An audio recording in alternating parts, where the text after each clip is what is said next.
E aí, tudo bem com você? Deu uma descansada? Vamos voltar para o conteúdo?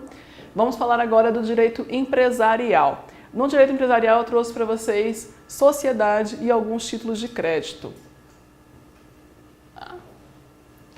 Bom, primeiro é importante vocês saberem que sociedades são organizações econômicas geralmente constituídas por mais de uma pessoa, certo? Geralmente porque vocês vão ver mais para frente que tem o MEI, que é um só, o EIRELI, que é um só. Mas enfim, são dotadas de personalidade jurídica e têm patrimônio próprio. E o objetivo é a produção, a troca de ou a troca de bens e serviços com fins lucrativos. Dei uma coladinha ali porque eu não tinha conseguido lembrar certinho do conceito. Mas é isso. É uma pessoa, a sociedade, geralmente é dotada de personalidade jurídica, tem bens próprios, formada por mais de uma pessoa, geralmente, hoje nós temos outros tipos societários que não são formados por mais de uma pessoa, e busca produzir, distribuir serviços, fornecer, e geralmente com fim lucrativo.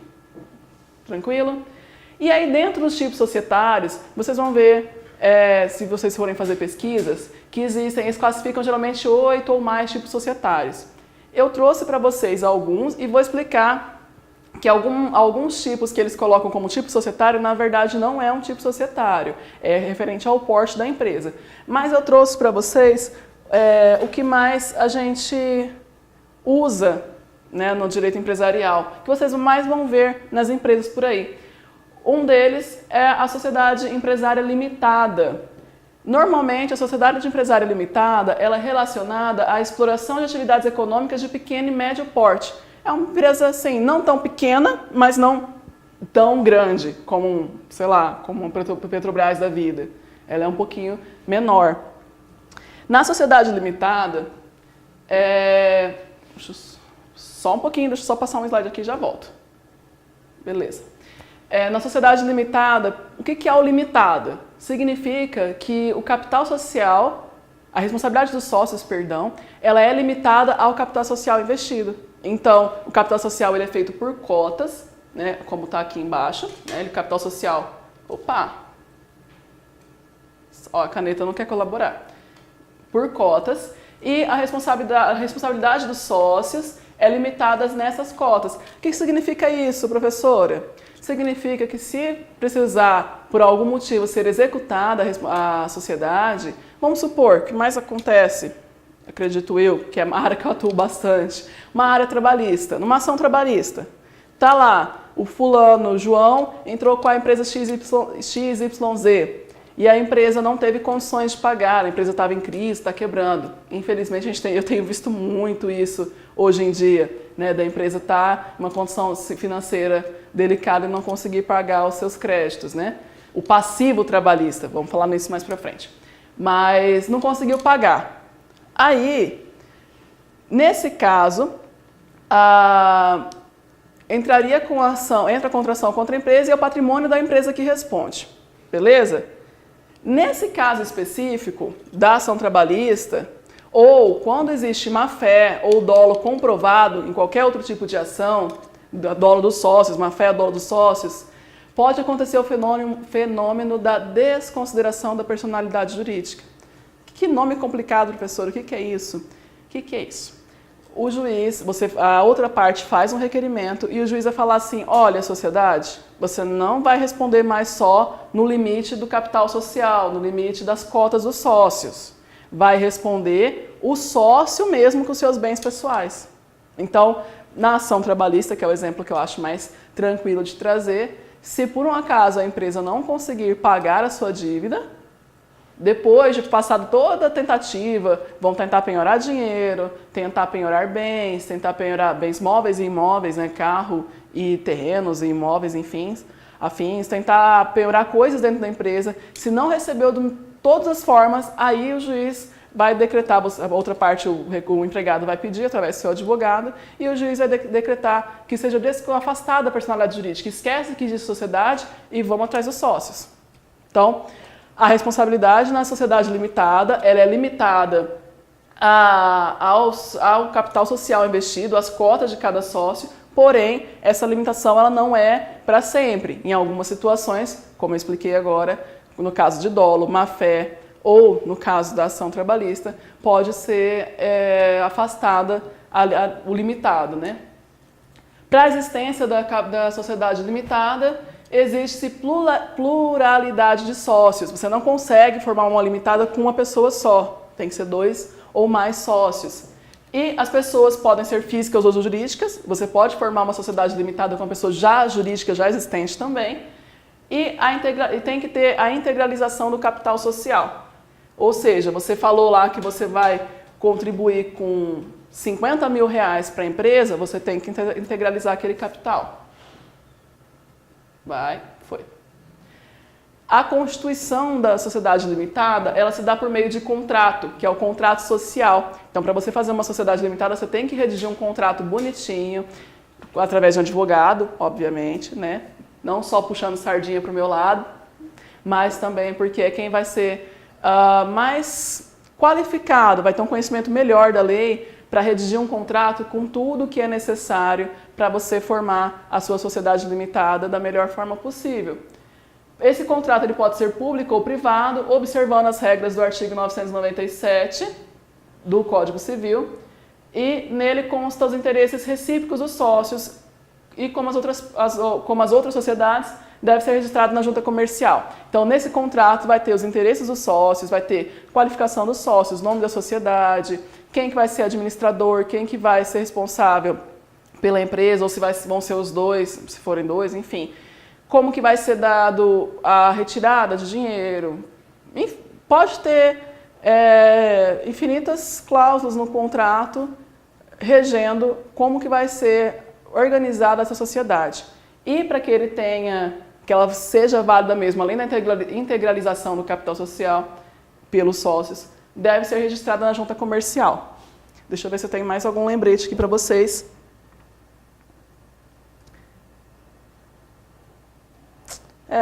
Exatamente isso. Sobre sociedade limitada, era isso que eu tinha para falar. Agora vamos falar também sobre a sociedade anônima. Vocês veem às vezes um SA do lado de algum nome de algumas empresas e não entendem o que é. É um tipo de sociedade que é bastante utilizado em companhias maiores, né? Você pode observar que sociedade anônima, quando você vê o SAzinho do lado lá, é uma empresa grande, de grande porte. A companhia ou sociedade anônima terá o capital dividido em ações. Então, a primeira diferença, lá na limitada, o capital era dividido por cotas, na sociedade anônima é por ações. E a responsabilidade dos sócios ou acionistas, já que é ação, né, ações acionistas, será limitada ao preço de emissão das ações subscritas ou adquiridas. Sabe aquelas ações das bolsas de valores? São das sociedades anônimas. Você faz a sociedade, divide ela em ações e aí você pode colocar ela para ser vendida no mercado, que aí seria uma sociedade anônima aberta, ou pode ser fechada, na qual você compra a ação direto na empresa. Então, as ações vendidas nas bolsas de valores geralmente são de sociedades empresárias anônimas. Nessa espécie de sociedade, essa espécie de sociedade é uma pessoa jurídica de direito privado e sempre será de natureza mercantil. É sempre para relações mercantis, independente de seu objeto, conforme o artigo 2º daquela lei que nós vimos ali atrás, no finalzinho do slide, que é a lei 6.404, de 76. Essa que é a lei que rege a sociedade anônima. Se quiserem dar uma olhadinha lá, tá aqui o número, é só dar uma pesquisadinha. Como eu disse, pode ser de capital aberto ou fechado. Quando ela é de capital aberto, é quando ela é colocada à venda, por exemplo, na Bolsa de Valores. E quando é capital fechado, para você comprar ela, é só diretamente com a sociedade anônima, com os responsáveis pela sociedade anônima. Tranquilo? Aí, nós temos também a forma de enquadramento do porte da empresa. Lembra que eu falei que vocês vão pesquisar, e até tem um trabalhinho a respeito disso, e vão encontrar como tipo societário. Porém, o MEI, o ME, o EPP, são tipos de porte de empresa. O que é o porte? É o tamanho que ela vai ter, certo? E o que isso faz diferença? Faz diferença na tributação. Então, essas empresas aqui que eu vou mostrar para vocês agora, elas podem optar pelo Simples Nacional, que é um programa de incentivo do governo em que as taxas de tributos são fixas. Por exemplo, a taxa para a Previdência, para o ICMS, para o ISS, são taxas fixas. Então, esses portes de empresa que eu vou mostrar aqui para vocês são empresas menores, se comparados com uma SA, por exemplo, ou com algum outro tipo de sociedade, mas que tem a vantagem de conseguir fazer parte do Simples Nacional. O microempreendedor individual. O microempreendedor individual, o MEI, tem sido assim, muito bem noticiado na televisão. Todo mundo sabe do MEI, que o MEI é bom, né? O governo fez toda uma campanha. O que é, na verdade? É uma empresa individual voltada para a formalização das pessoas que trabalham por conta própria. Então, aquele prestador de serviços, por exemplo, aquele carpinteiro, aquele pedreiro, ou aquela lojinha pequenininha que você abriu, ou que sua mãe abriu, ou que seu parente lá abriu e que não tinha sido formalizada, pode ser formalizada pelo MEI, é o microempreendedor individual. No MEI, o faturamento deveria, até ano passado, ser de até R$60 mil anual, tá? Não é por mês. Porque o MEI é um empresáriozinho pequenininho. Sendo que esse limite, agora em 2018, passou a ser de R$81 mil anual. Então, primeiro requisito para você conseguir abrir sua MEI, ou orientar que alguém abra, é que o faturamento anual não pode ser superior a R$81 mil agora a partir de 2018. Ixi, vamos falar mais da MEI rapidinho. Outra coisa interessante do MEI. Você consegue registrar um funcionário apenas, certo? E com um salário mínimo ou salário base da categoria. E o que é vantajoso? Além do Simples Nacional, que eu falei com relação à INSS, INSS, ICMS e ISS também, ou ISS, né, que é Imposto sobre Serviços, é vantajoso porque você consegue abrir com muito mais facilidade. Pela internet mesmo, você consegue abrir o MEI. Tem outras características, outros requisitos para que você abra, mas o que vocês podem dar uma olhada aí, você pode dar uma pesquisada se você tiver interesse, mas o que principal é que é de uma pessoa só, é individual, já fala, né, microempreendedor individual, e o faturamento de até R$81 mil anuais, certo? E outra coisa que tem sido bem propagada, bem divulgada com relação ao microempreendedor individual é que a possibilidade de recolher o INSS, né, como eu disse que é uma taxa fixa ali, e você consegue se aposentar, ou quem estiver exercendo a atividade pelo MEI consegue se aposentar. Porém, tem um limite, você não vai conseguir se aposentar com um valor de aposentadoria muito alto, vai ser limitado a um salário mínimo. Entre outras características referentes à parte previdenciária, como o salário maternidade, o auxílio-doença, tem outras peculiaridades. Convido você a dar uma olhada, pesquisar um pouquinho melhor sobre o MEI, que é um tipo societário que está sendo bastante utilizado hoje em dia, bastante divulgado também hoje em dia, até para que você tenha conhecimento e talvez possa orientar aquela sua tia que fez um MEI ou que quer fazer. Beleza? Ainda quanto ao porte da empresa, embora esteja como tipo societário, ainda quanto ao porte nós temos a microempresa. Antes do MEI, parava na microempresa. Agora nós temos o MEI. A microempresa, o MEI é o empreendedorzinho pequenininho que está começando. A microempresa já é um pouquinho maior, ele já é aquele empreendedor que já tem um pouquinho mais de dinheiro, que já está um pouquinho mais adiantado. Empreendimentos que visam lucro e que apresentam faturamento anual de até R$360 mil por ano. Então, no MEI, que é o pequenininho, 81 mil. Na microempresa, até 360 mil. Então, você já vê que é um porte maior de empresa. Dessa forma, a sua formalização também deve ser feita junto à junta comercial. No MEI não precisa ser na junta comercial. No MEI você vai lá na internet mesmo, rapidinho você faz. Ou no Sebrae, você consegue fazer. Aqui você tem que fazer a formalização na junta comercial, porque é uma empresa um pouco maior. Beleza? Aí vocês podem ver também, observar que às vezes tem uma empresa que é limitada ME. E não é obrigatório, no caso da ME, optar pelo Simples Nacional. Ela pode usar outros tipos de incentivos do governo.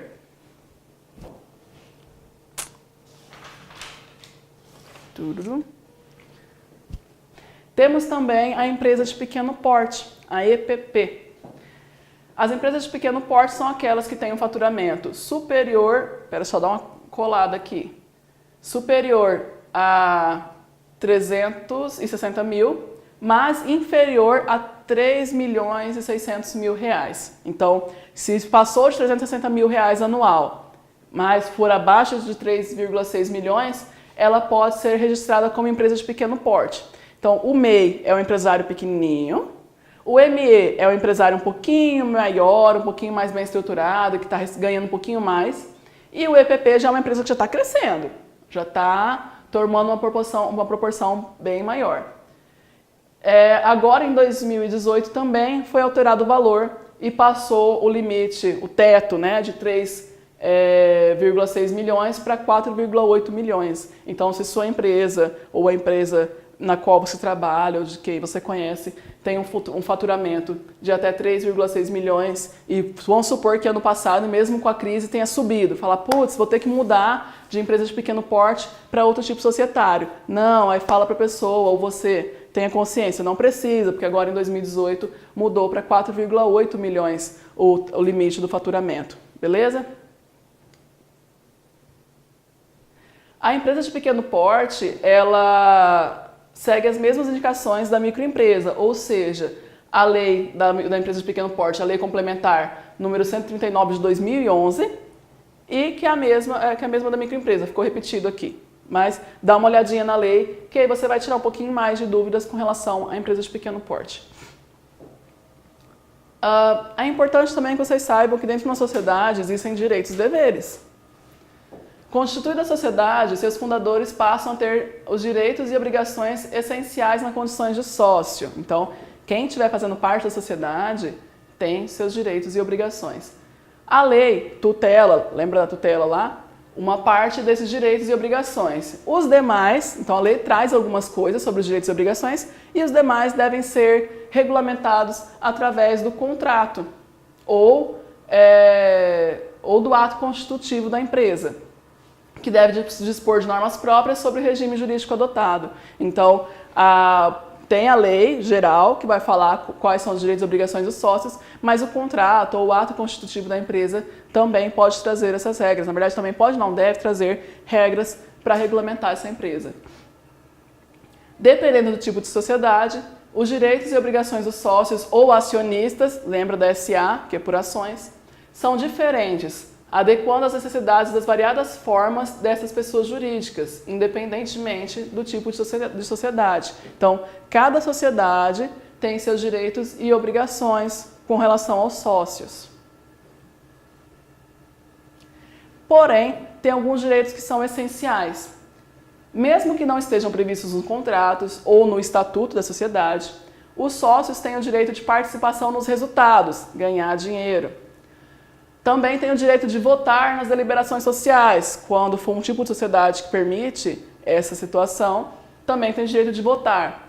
Também tem o direito de fiscalizar a administração da sociedade. Também tem direito ao acervo social, um direito de preferência no caso de compra de outra parte da sociedade, ou de ações, ou enfim. Um direito de recesso também, que é de se retirar da sociedade. Então, esses são os direitos essenciais do sócio, é o que a lei permite, independente do contrato e do estatuto, é o que a lei traz de direito. Porém, todo mundo tem direito e obrigações, e o sócio também. Então, dentre as obrigações do sócio, as obrigações dos sócios têm início quando ela é constituída. Quando você vai fazer a sociedade, lembra que eu falei de integralizar o capital social? Então, ela começa aí. Se o sócio fala que vai lá dar os R$1.000, né, para poder, ou 1.000 não, vamos colocar 50 mil, para fazer parte da sociedade, ele tem a obrigação de cumprir com o que ele disse, comprometendo-se a contribuir com a formação do capital social, em dinheiro ou em bens. Ele tem que garantir o capital social da empresa de alguma forma.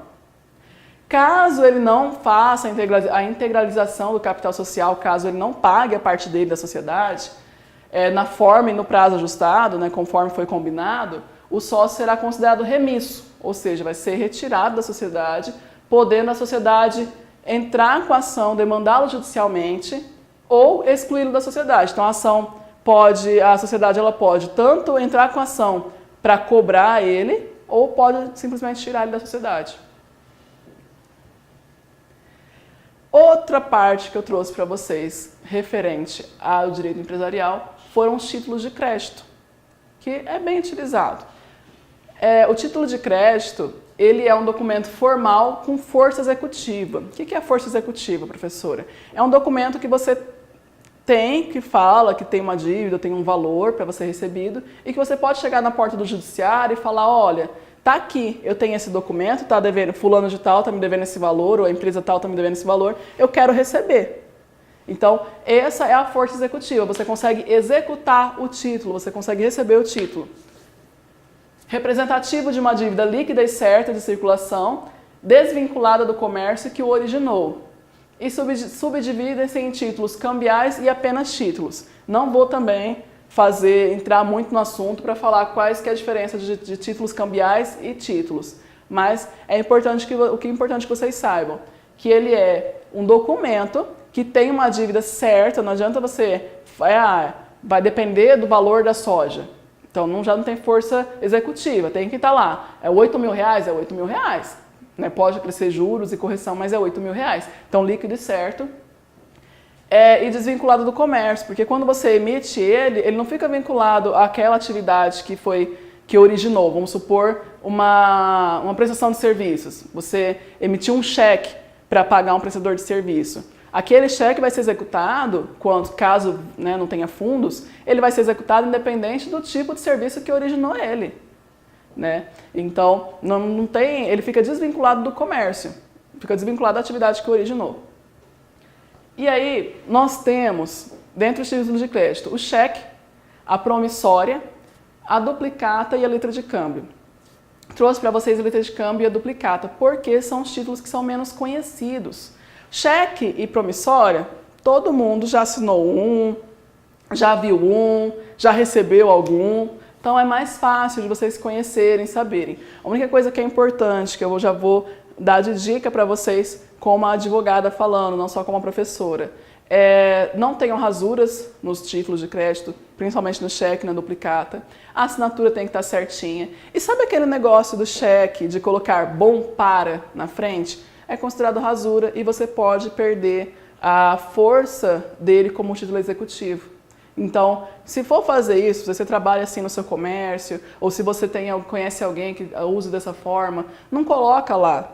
Coloca um post-itzinho, e escreve lá, bom para tal dia, ou data o cheque da data na qual ele vai ser, deve ser depositado, beleza? Só uma diquinha para que caso você tenha algum problema, hoje, não sei, eu quase não vejo utilizar mais cheque, mas caso você tenha algum problema com o uso de cheque, de ter recebido, não conseguir ter recebido um cheque como forma de pagamento e não ter tido saldo, né, foi lá e voltou sem fundos, só uma dica para que você, quando for receber de novo o outro, para que você possa executar da melhor forma, que ele esteja perfeitinho e que você não tenha problemas, beleza? Mas vamos falar aqui da letra de câmbio.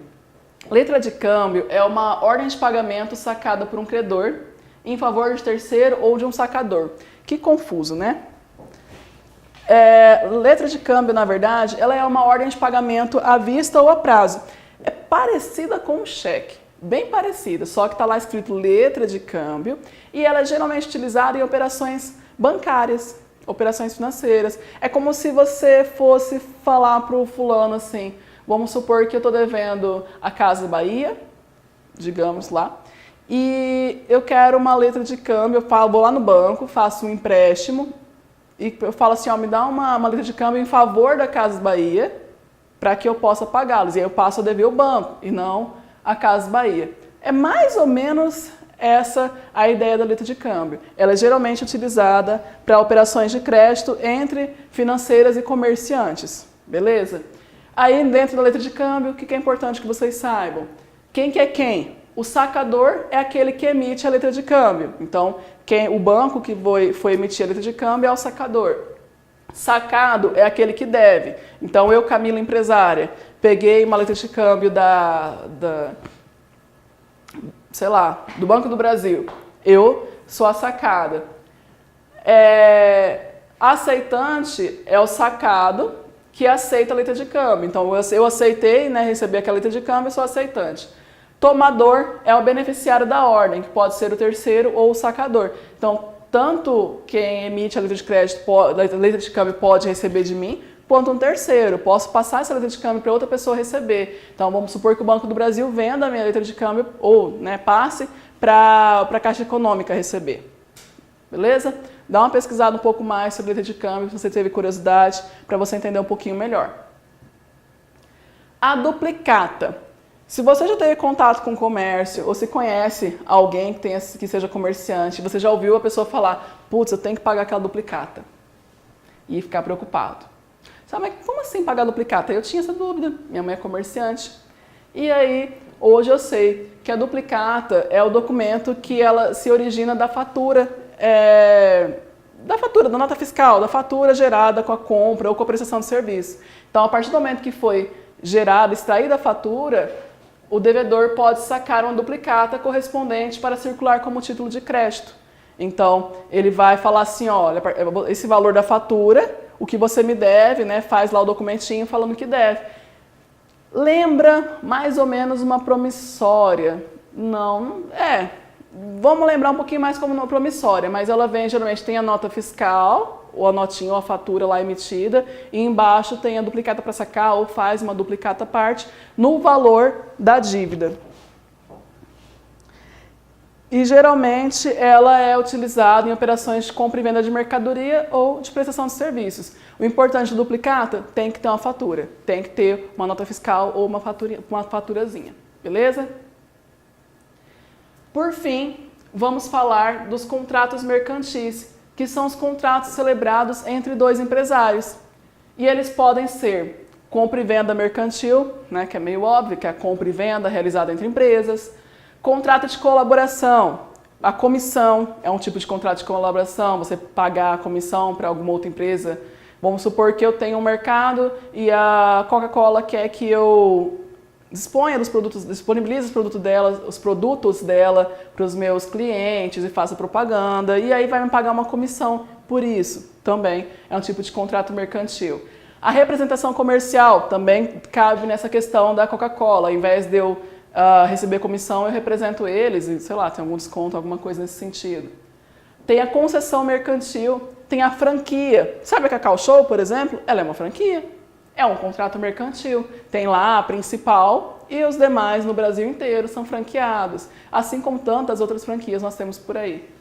E também um contrato de distribuição, quando você contrata com uma empresa maior que você vai distribuir os produtos daquela empresa.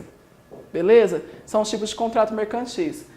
Temos também, dentro dos contratos mercantis, os contratos bancários, que são quando a empresa vai no banco pedir alguma coisa ou pedir um crédito através de alguma forma.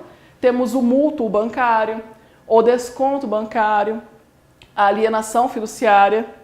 Vocês já ouviram falar da alienação fiduciária quando vocês financiam um carro, por exemplo, né? Também é possível com a empresa. O factoring, ou o fomento mercantil, e o arrendamento mercantil ou o leasing. Acho que é essa a pronúncia correta. Se não estiver correto, né, desculpem. Mas tiverem curiosidade, dá uma pesquisadinha maior, aprofunda mais para a nossa aula não ficar tão grande, né, tão extensa. Mas essa aqui era só para vocês terem uma noção do que são os contratos mercantis, contratos celebrados entre duas empresas, né, ou mais empresas, e quais são os tipos de contratos mercantis. Beleza? Vai lá, levanta, vai no banheiro, toma uma água, um tereré, um café, uma coca, um suco, o que você quiser. Dá uma descansada, dá uma relaxada. Daqui a pouquinho você volta para a gente ter a nossa próxima parte da nossa aula. Até mais!